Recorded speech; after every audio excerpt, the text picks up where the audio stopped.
Je suis très proche de mes 2 enfants. Ils n'ont pas peur de se confier à moi. Et je ne les ai jamais jugés, ni un ni l'autre. Toi, Dominique, aussi, tu as dû recueillir, en quelque sorte, les confidences de ta mère pour la biographie.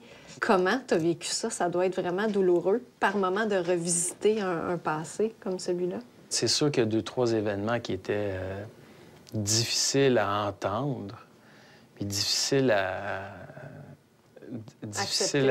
écrire par après. Dans mes derniers moments d'alcoolisme où je consommais, c'était en 81, je pense. Et c'est ça, c'est que j'arrivais d'une tournée, puis lui avait hâte de me voir. Parce que son père et moi, pour qu'on se voit le plus souvent possible, moi, j'avais acheté une maison en face de chez son père. Okay. Donc, lui, il m'attendait. Et moi, étant une alcoolique, j'avais soif. Et j'ai passé tout droit devant lui, qui était sur le trottoir, puis il disait « Maman, maman ». Et ça, je me suis jamais pardonné ça.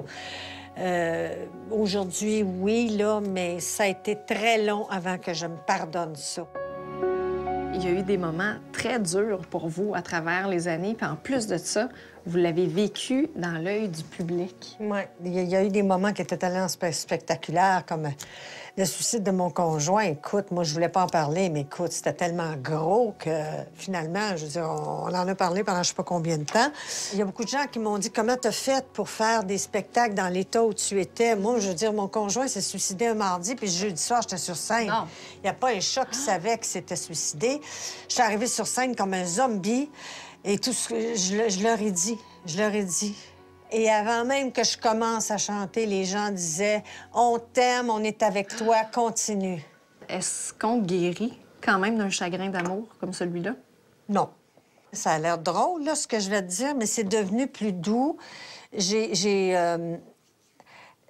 un grand pas le jour où on m'a annoncé que j'avais un cancer. J'ai focusé sur autre chose et en même temps que je faisais ma chimio, que je vivais mon cancer, j'ai comme réglé les deux en même temps.